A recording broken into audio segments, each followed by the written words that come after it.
എണ്ണ ചൂടാവാനായിട്ട് വെച്ചിട്ടുണ്ട്. ഇത് ചെറിയ പീസാക്കിയത് എൻ്റെ കെട്ടിയോന് വലിയ പീസ് ഇഷ്ടമല്ല. അത് മാത്രമല്ല ഇന്നത്തേക്ക് ഞാൻ കറിക്ക് മാറ്റി വെച്ചിരുന്നതായിരുന്നു. അപ്പം അവർ വീട്ടിൽ നിൽക്കുന്നത് കൊണ്ട് വറുക്കാമെന്ന് വിചാരിച്ചു. അപ്പോൾ ഞാനത് വറുക്കാൻ പോകുന്നത്. ആ സമയത്തേക്ക് നമുക്ക് മാമ്പഴം വെന്തോന്ന് നോക്കട്ടെ. അത് വെന്തുകൊണ്ടേ ഇരിക്കണേ ഉള്ളൂ, വെന്ത് കഴിഞ്ഞില്ല. വെന്ത് കഴിഞ്ഞിട്ട് അരപ്പ് ചേർക്കാം. ഞാൻ വറുത്തിട്ട് കാണിക്കാം. അധികം നല്ല വെന്തില്ല. ഇത് പഴുത്ത മാങ്ങയാണ്. അച്ചാറിട്ടപ്പോൾ അതിൽ പഴുത്തൊരെണ്ണം കിടന്നു. അതിനുകൊണ്ട് ഞാനിതിനെ പഴുത്ത മാങ്ങ കൊണ്ടൊരു മാങ്ങക്കറി ഉണ്ടാക്കാമെന്ന് വിചാരിച്ച്. പഴുത്ത മാമ്പഴ പുളിശ്ശേരി ഇഷ്ടമുള്ള ആളാണ് ഞാൻ. ഇതുവരെയും വെച്ചിട്ടില്ല അങ്ങനെ ഇന്ന് ആദ്യമായിട്ട് പഴുത്ത മാങ്ങ കിട്ടിയപ്പോൾ ഒന്ന് ട്രൈ ചെയ്ത് നോക്കാം. പച്ചമാങ്ങ ഒഴിച്ചിട്ടും വെച്ചിട്ടുണ്ട്. ഇത് ഞാൻ ഒഴിച്ചിട്ടില്ല. എനിക്ക് ഭയങ്കര ഇഷ്ടമാണ് ഈ കറി. മാമ്പഴ പുളിശ്ശേരി ഭയങ്കര ഇഷ്ടമാണ്. തൈര് ഞാനിപ്പോൾ യൂസ് ചെയ്യാറില്ല, അതുകൊണ്ട് ഞാൻ തൈര് ചേർക്കുന്നില്ല.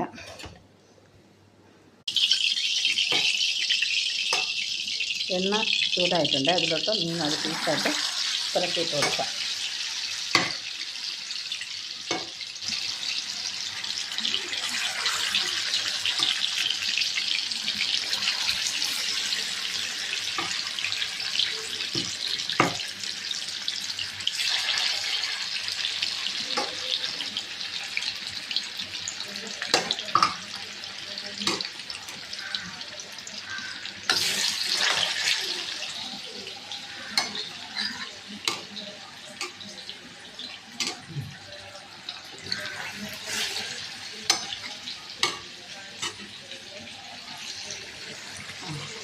മീൻ വറുക്കാനായിട്ട്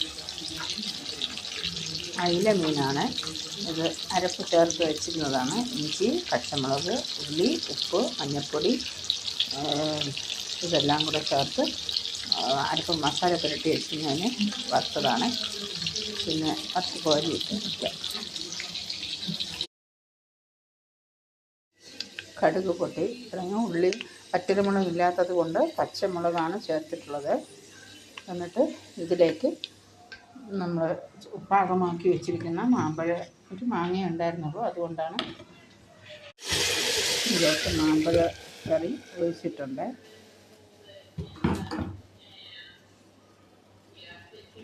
എന്നിട്ട് ഒന്ന് ഇളക്കി കൊടുക്കുക. റെഡി ആയിട്ടുണ്ട്. പഴുത്ത മാങ്ങ നന്നായിട്ട് പഴുത്തതല്ല, ഏകദേശം മാങ്ങ അച്ചാർ ഇടാൻ വാങ്ങിയ അതിൽ ഒരു മാങ്ങ പഴുത്തതുണ്ടായിരുന്നു. അപ്പോൾ അതിനെ ഞാൻ ഉദ്ദേശിച്ച് ഒരു മാങ്ങാക്കറി ഉണ്ടാക്കാമെന്ന് വിചാരിച്ചു. അങ്ങനെ പഴുത്ത മാങ്ങ കറി ഉണ്ടാക്കിയിട്ടുണ്ട്. പിന്നെ മീൻ വറുത്തത് റെഡി ആയിട്ടുണ്ട്.